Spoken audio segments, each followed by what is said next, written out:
Hello and welcome to the Get Fit with Jodelle podcast, webcast, whatever you want to call it. I took your advice, those of you watching my videos, and I invested in a Blue Yeti microphone. So hopefully my audio is better when you watch this, and I appreciate all the feedback. A lot of people were really nice and they said, you need some better audio, but your podcasts are really great. And then other people were kind of like, you suck and you need better audio. So I appreciate all the feedback because I take it all in stride. So thank you. Today, I wanted to touch on the question I get a lot, which is about, if you are doing a carnivore diet, does it matter if you eat grass-fed or grain-fed? Does it matter if you get it from a really great quality source or is any old meat fine? Well, I'm going to touch on that today with some studies that I've found. I've been doing a lot of digging, and I'm not going to tell you one way or another. So here's the cliff notes of this podcast is at the end of this, I'm going to let you make your own informed decision, because while I'm going to give you kind of my biased opinion and I'm going to show you the research that I found, I also want to let you know that I'm doing research on the other end, because I like to know the facts behind both. I like to know what's the benefit of grain-fed. I like to know what's the benefit of grass-fed. I like to know what's going to affect me better. And then at the end of the day, I go by a logical sense approach, which I'm going to be discussing. But you know what? There's a lot of people out there that are doing quite well on grain-fed. And there's a lot of people that can only do grass-fed. So every one of my videos is always going to go back to this, bio-individuality. What's your woe? Which I'll be doing a podcast on, your way of eating. Everybody has a different way of eating, and I respect each person's individual needs as a nutritionist. And so while I'm going to be telling you what I do doesn't necessarily mean that's your woe, that's your way of eating. I've talked to several people who have been doing carnivory a lot longer than I have, that thrive on grain-fed, conventional raised meats, okay? And if you do your research, Lyme's disease, people with Lyme's disease actually can do better on conventional meat versus grain-fed.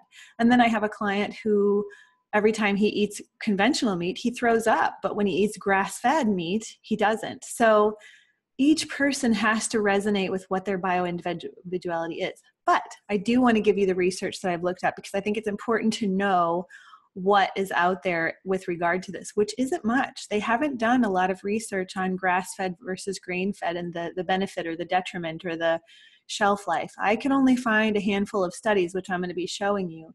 And then you can make your own informed decision. But I do want you to know the facts, because I'm all about truth. I'm all about facts. So let's get started. I'm going to show you some of these studies that I've found by sharing my screen here. And I'm still new to this, so bear with me as I embark on sharing my screen. This first study is called The Effects of Feeding Systems on Omega-3 Fatty Acids. Conjugated linoleic acid is called CLA, and that's actually a form of a fatty acid that helps your body burn stored body fat. It's also very critical to our health. We need CLA. So this was particularly in Australian beef cuts and the potential in human health. So I outlined down here at the bottom, just in a nutshell, where the study talks about only grass-fed beef reached the target of more than 30 milligrams of long-chain omega-3 fatty acids within the muscle, recommended as a food standard in Australia and New Zealand for a food to be considered a source of omega-3. What does that mean? That means that in this study, only the grass-fed beef reached the standard of being a omega-3 consideration. And omega-3s are essential to our health. We need to get the right ratio of omega-3s to omega-6s. So it's critical that we do that we implement the foods that we're choosing, whether you are a carnivore or you're an omnivore and you just choose to eat really great quality foods. One of those foods should be grass-fed meat if you're trying to get those omega-3 fatty acids up. It's critical to eye health, to brain health, it's essential, and also to, even if you're looking to lose weight, you need to get those omega-3 fatty acids up to help benefit your thyroid, your metabolism, and all the cells of your body. So look at the study there, and that was in 2000, I believe that was 2006. Yeah, so check that out. Those are available on PubMed. I'm just bringing them up to you quickly in this podcast. So the next one I'm going to show you, going back to my share screen here, is the effects of fatty acids on meat quality. Okay, so the interest in fatty acid composition stems mainly from the need to find ways to produce healthier meats, i.e. with a higher ratio of polyunsaturated fats, PUFAs, to saturated fatty acids, and a more favorable balance between omega-6 and omega-3 polyunsaturated. So the bottom line here, what they found in this study was grazing, which means grass-fed or pasture-fed, also provides antioxidants, including vitamin E, which maintains PUFA levels, polyunsaturated fatty acid levels in meat, and prevents quality deterioration during processing and display. Meaning that this study showed that by being grass-fed, the shelf life of the meat actually was more stable. It didn't deteriorate as fast, and the nutrients in the meat didn't deteriorate as fast as conventional would. So that was an interesting study. I really liked that one.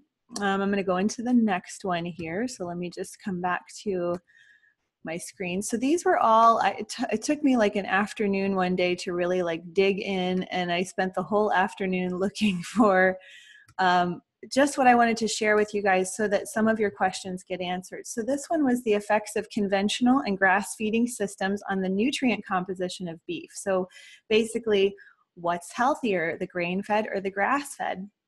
And there were benefits, I'm not going to lie, there were benefits in this study to both, okay? For, you know, it says up here, fat, color, marbling, and pH were assessed for grass-fed and the control strip steaks. And the grass-fed was more yellow in color than the control beef, possibly because of the carotenoids, the beta-carotene in it. But it does go on in this study and some other studies to say that obviously grain-fed to most people tastes better, okay?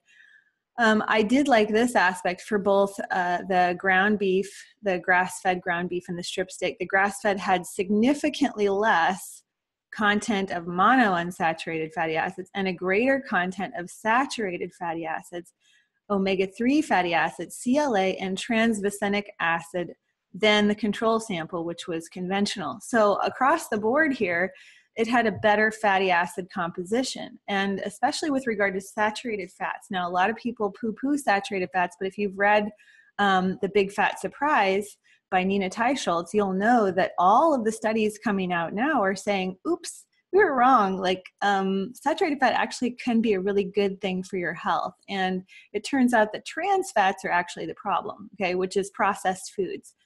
So we need a good amount of saturated fat. Remember, breast milk is 50 to 60% saturated fat. So the first food of humans is containing quite a bit of saturated fat. So we know that our bodies do well on that. And across the board here, the omega-3 fatty acids, the CLA, the transvicinic acid, these were significantly a greater content, it says. So I thought that was an interesting study as well. Let's move right into the next one.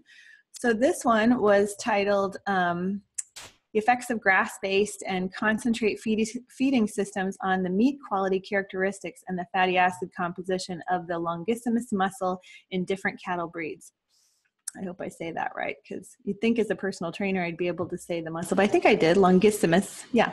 Okay, so the end of this little abstract here, just to give you the cliff notes, the part that I really appreciated was the percentage of CLA in the grass-fed, or in the what they call the different cattle, the German Simmental.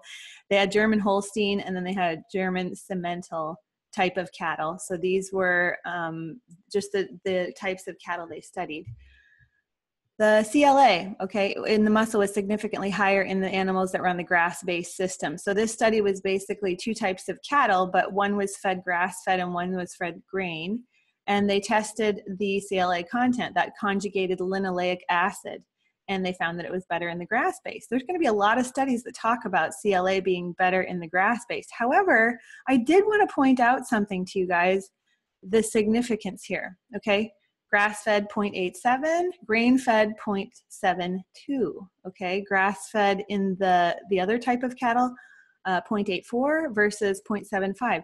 That's not a huge variance, okay? And what I want to bring up there is this is where it gets kind of tricky, because yes, we would think that grass-fed would be better, and it is in CLA. However, it's not that significant. So those of you that are eating a grain-based meat or conventional meat, you're still getting CLA, okay? And I wanted to point that out because when we come to this part of the grass-fed versus grain-fed theory, we have to look at it from the standpoint of, yes, it's more when it comes to CLA, but also it's not significantly more. I'm spitting. I'm so excited.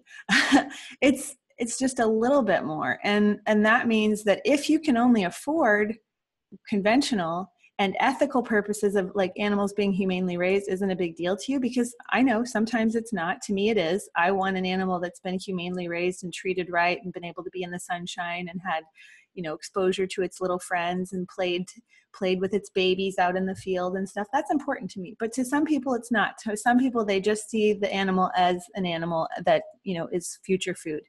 So I understand that. If that's not an issue to you, then know that yes, you can get CLA from conventional meats. It's not as high as grass-fed, but you're still, if that's your way of eating, then that's your opinion. Okay. So I'm not negating it one way or the other. I'm just telling you the facts of what is a little bit higher. Okay. So moving right along, let me share my screen once again for the next study.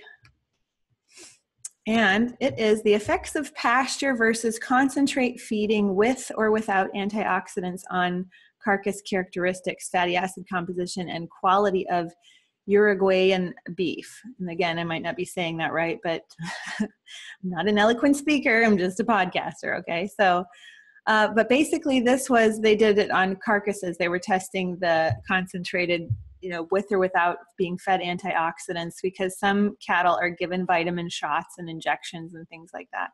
And testing the fatty acid composition. So at the end of the study, it talks about finishing cattle on pasture. That means not finishing them on grain, but finishing them on pasture enhanced the unsaturated fatty acid profile of intermuscular fat in beef, including CLA and omega-3 fatty acids.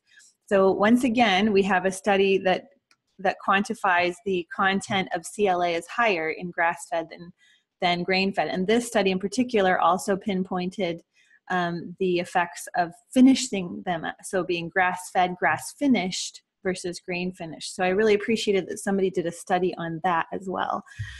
You can go look at this study too. Let me go back to my share screen. When you pull it up, you'll notice that there's stuff in here that says WBSF and T-bars.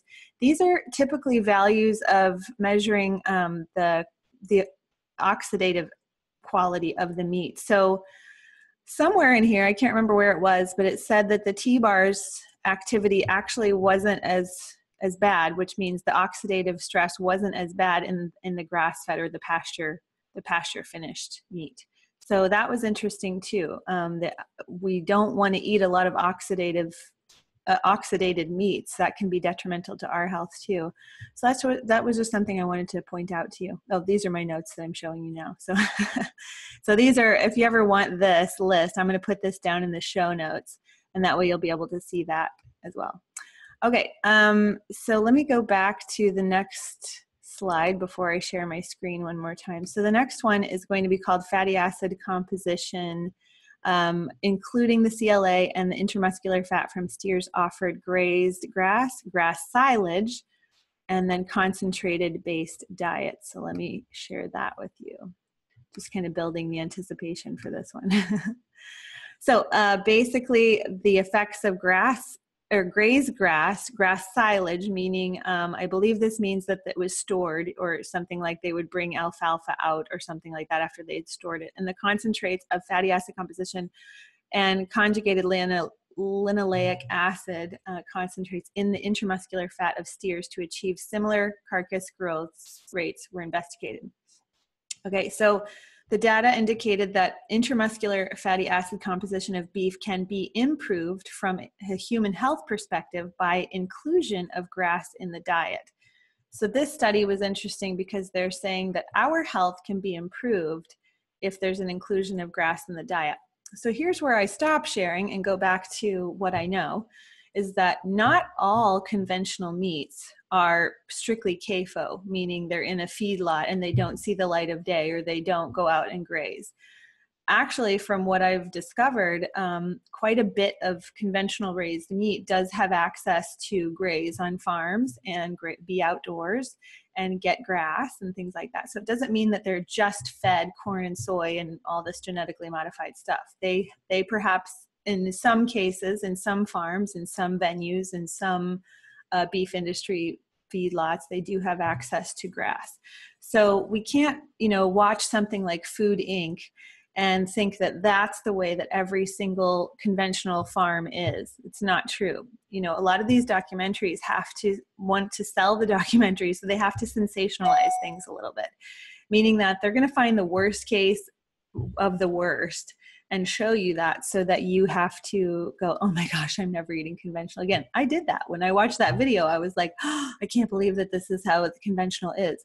We're seeing one farm in one place, and that's not true for all of them. A lot of these, normal beef that you go to the store and buy could be that they've been grass-fed and they were finished with grain at a short amount of time, or in the winter they got grain, in the summer they got grass, things like that. So keep in mind that don't just take the word of like YouTube or a documentary, but actually go to your local farmer and see how they're raising the cattle that you're buying, or call the company the grocery store that sells your meat and say, hey, what's the practice behind your meat? Like, what happens to the cattle? Can I just know that? And then make the best informed decision. Again, if humanely raised doesn't matter to you, then that's your prerogative. If it does, then find the company that you call that says, no, we mostly feed them grass, but then at the end of their life, we give them grain and soy. And then maybe you're fine with that, and that's okay. So I want you to approach it from a standpoint of go to the source versus just hearing what your neighbor says or hearing what even I'm saying. I'm giving you research studies, but do your homework yourself and know what your local farmer or your local grocery store carries, and then make your own decision about grain-fed, grass-fed, both. What am I going to do? Okay, let's go into the next study. So I'm going to go back to my share screen here. Trying to keep this quick so you don't have to sit and listen to me ramble all the live long day. Okay, so we're almost down to the wire here. I've got a review of basically all of these studies that I found were at the end of this, well, not all of them, but the majority of them were at the end of this review that I'm showing you right now. So this was a huge review, pages and pages and pages. But basically I wanted to touch on the conclusion that it comes to at the end, which I really like to be able to read the whole thing and then find that they've given us some cliff notes at the end. So research spanning 3 decades supports the argument that grass-fed beef has a more desirable saturated fatty acid lipid profile as compared to grain-fed beef. Grass-finished beef is also higher in total CLA and omega-3 fatty acids. This results in a better omega-3 or omega-6 versus omega-3 ratio, which that's very important, that is preferred by the nutritional community. Grass-fed beef is also higher in precursors for vitamin A and E and cancer-fighting antioxidants such as GT and SOD, which is superoxide dismutase activity, as compared to the grain-fed contemporaries. Okay, so I was really excited when I read this. Plus, if you go to that review, in fact, let me go back. Sorry, I'm going to tell you what that's called so you know how to look it up.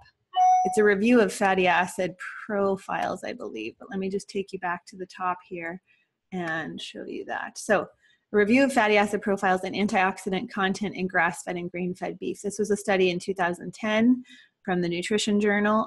So that's something that I highly recommend you guys read. It's a really great study. It talks on both ends, whether grass-fed or grass finished. So I appreciated that. But yeah, what I wanted to show you is that there is some validity to obviously choosing grass-fed. I found more of these studies were favoring grass-fed than grain-fed. Now, there are grain-fed studies out there that say there's nothing wrong with our meat, it's safe, blah, blah, blah.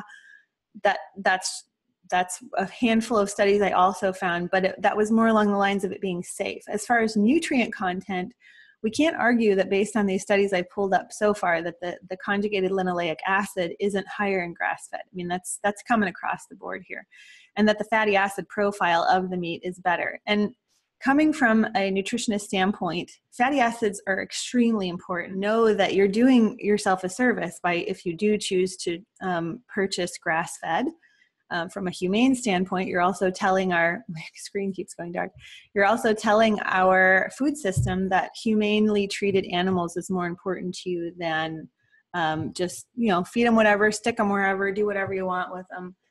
Okay, so you're telling the food system that you appreciate grass-fed versus grain-fed, okay, which they will be treated better, in my opinion, based on what I've understood from grass-fed companies where I've contacted them and I've talked to them. To me, they are getting a better life. Is it perfect? No. And here's something to note is that just because it says grass-fed doesn't mean that they weren't fed antibiotics. Because they might say on the package, no antibiotics added, meaning that they didn't daily give them that. Sorry, I stuttered over my words. But it doesn't mean that when the animal didn't get sick, they didn't give it to them. It just meant that they weren't added daily or added throughout their lifetime. It meant that if the animal did get sick, they did receive antibiotics. Now, is that true in every farm, every case? No. Unless you call every grass-fed farmer throughout the country, you're not going to know the true story. But in general terms, what I understand is that it's not that they won't give them antibiotics. It's just they choose not to unless it's appropriately necessary because the animal is sick. Okay, so that doesn't mean that you're getting this perfectly pristine, clean meat as grass-fed goes. It also doesn't mean that the animal was fed the ideal diet for them. Okay, a lot of times grass-fed, grass-finished in the summer months is great, but what happens when the grass isn't growing in the winter or it's snowy and the animal can't get to food wherever this farm is? Chances are they're bringing in alfalfa, they're bringing in some sort of other grass that's not really as effective as just the regular grass to the cattle. So it could also affect their digestion. They still can get sick. They still can have issues digesting it and not getting enough nutrition. So there's all these factors that go into it. Basically, I say that to say this, is that there is no perfect meat out there, unfortunately. We live in an imperfect world. And that means that we have access to very poor quality food anymore. Unless you grow the cattle yourself, you have a few that you raise and you know what they're eating, and you live in a climate that doesn't really have, a lot of seasonal variability where they can eat grass 365 days of the year. And you can control what the cattle's doing and how they're feeling and what they're exposed to, then that's more perfect, but again, not perfect, okay?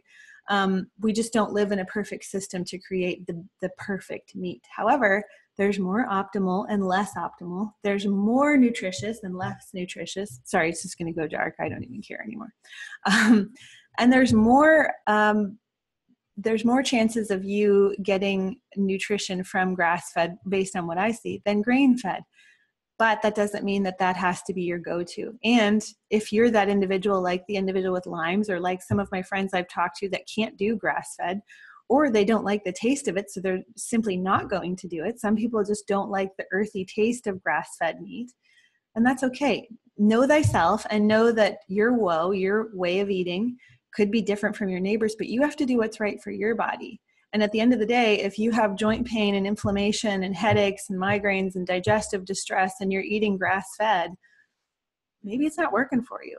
But before you jump to just that, check out if you're also adding lots of gluten or dairy or even vegetables, a plant that could be affecting you. Try all your avenues before you just throw out the baby with the bathwater. But if you're just eating a carnivorous diet and you notice that your health is failing more, or you're having less of a time achieving the results you're looking for, and you're eating all grass-fed, maybe it's not such a big deal that you try conventional. Or conversely, maybe you're eating all grain-fed conventional and you feel like crap, but all your friends on the carnivorous diet feel great and they're eating grass-fed. Possibly could be something that you want to look into. Possibly could be that you need the cleaner cut of meat. You need the less exposure to things like glyphosate and genetically modified corn and soy. Yes, I'm going to touch on that because while these studies are, somewhat comparable, but yet not significantly higher, other than that one study that talked about the significantly less, harmful fatty acids in the grass-fed, a lot of them across the board were like, meh, like it wasn't a big deal. However, here's where my logical thinking comes in, because I'm all about logic. I'm all about like, what's the most natural for the animal and for us, okay? Logically, we know that cows were not meant to eat genetically modified, man-made corn and soy. I call genetically modified grains man-made because it's not what our creator intended. So logically, we know that that's not the right diet for them. And we've got ample research that shows that when they eat those things, they can't digest it. They can't break it down. So it does cause them to get more sick in the conventional standpoint and require more medical treatment because they get gut dysbiosis. So logically, we know that possibly eating grains, although the meat might taste better, might have more marbling, might, just be more appealing to us in general, doesn't mean that they were supposed to. So it stands to reason that logically, we probably shouldn't eat a grain-fed based beef diet. Whereas if they're eating grass and maybe they don't have the best access to the grass that they would have eaten before they were domesticated, or maybe they only have it so many months of the year and then it snows wherever that farm is, and so they have to be fed something else. Logically, we know that the outdoor exposure, the vitamin D, the mingling with their little cow friends and things like that, that was more along human nature. And eating more grass than grain is more along their, I said human nature, animal nature, their animalisticness, if you will. Like, it's more along their ancestry to eat grass versus grain. It's more along their ancestry to be outside, not in a feedlot or in a CAFO or inside being pumped, for days on end with corn and soy and these little like lines of food troughs.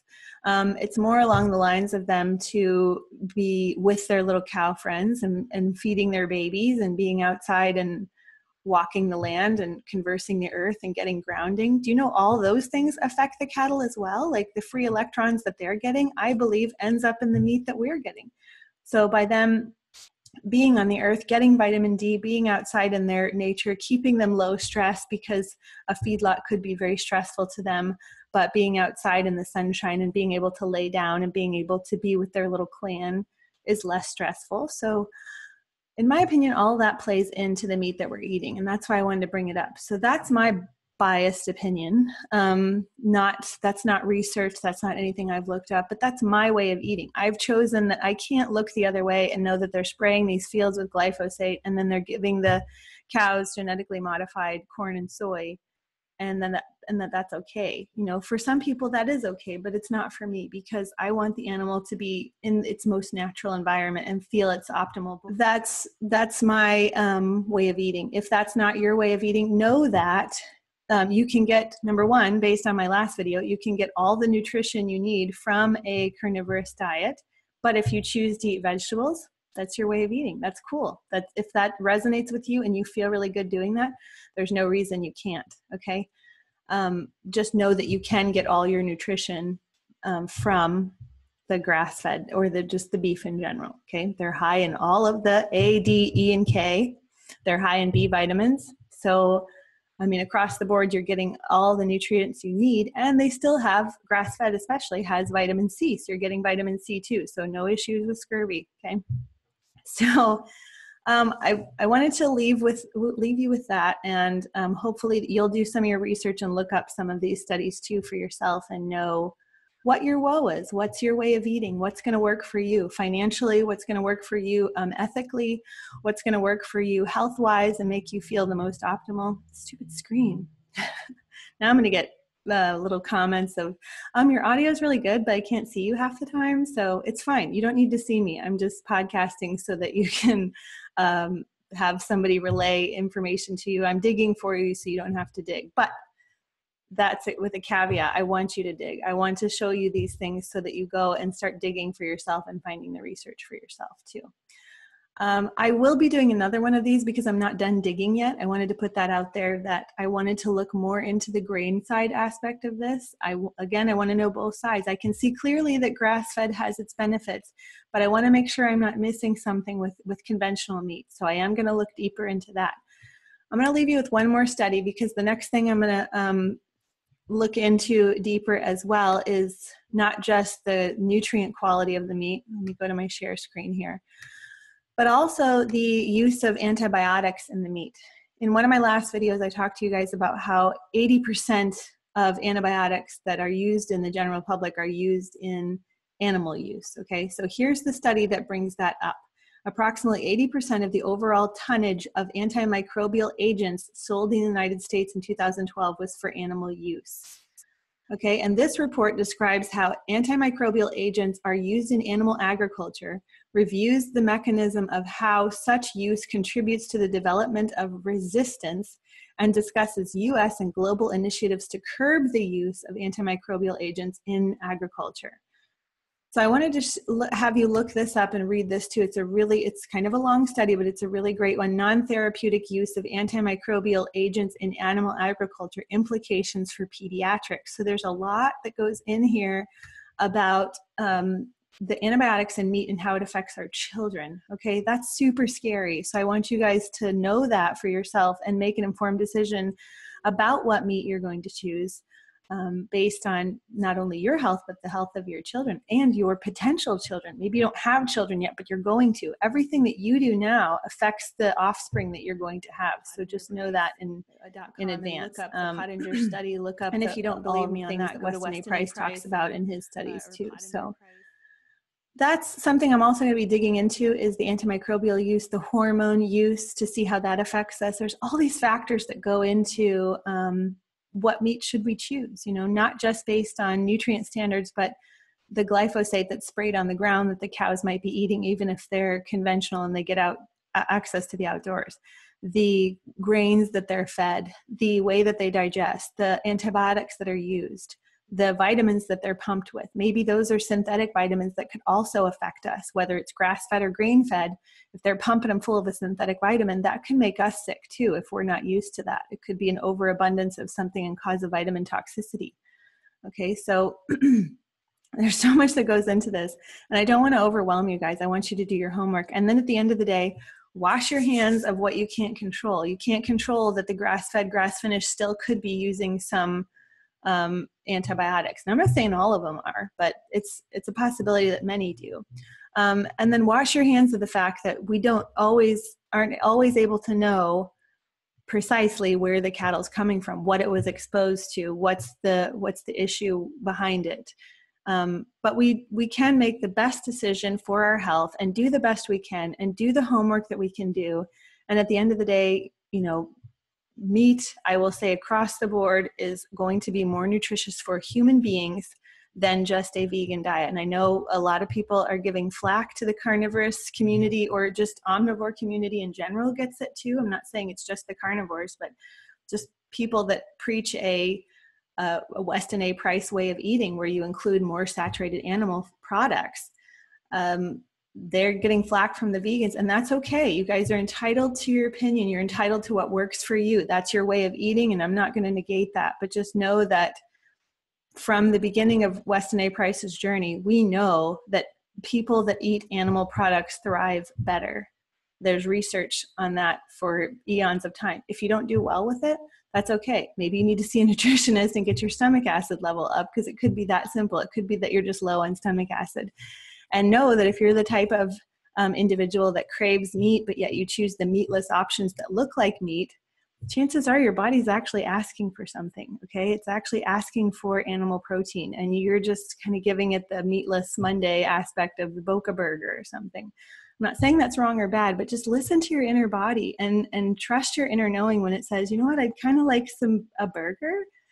And if it scares you to eat that, then talk to someone that you're comfortable with, or talk to somebody that's outside of your circle, someone like a nutritionist, and say, maybe my body is craving a little bit of meat, or maybe I've looked into the research and I do realize that all of the tribes across the globe were the ones that thrived had animal products. Maybe it's just time to get real with yourself and decide that. Then you can choose your way of eating as, maybe I'm just going to have a little bit of the most humanely raised animal protein I can find. And then you're voting with your dollars, and you're telling our food system, this is what I want you to raise, as close to nature as possible, versus putting the animal in distress or hurting the animal or not giving it the nutrients it needs. Okay. So we need you guys too, whenever you're ready to come and try out a little bit of meat. But if you're not, I get it. Okay. That's your woe. I just want you to know that I still believe in bioindividuality, but I'm not going to negate the science that says we are made to eat meat. We are omnivores. We don't have to be a carnivore, but we are omnivores. Okay. I have the canine teeth to prove it. Thank you for watching. If you like what you're seeing here, please consider donating to my podcast by visiting my website, getfitwithjodelle.com. There's a donate button down there. You know, this mic was kind of expensive, so if I want to keep doing this, I got to pay back the mic cost. But also, I'm on Patreon, and I put exclusive stuff there that I don't put anywhere else. Patreon.com/Jodelle.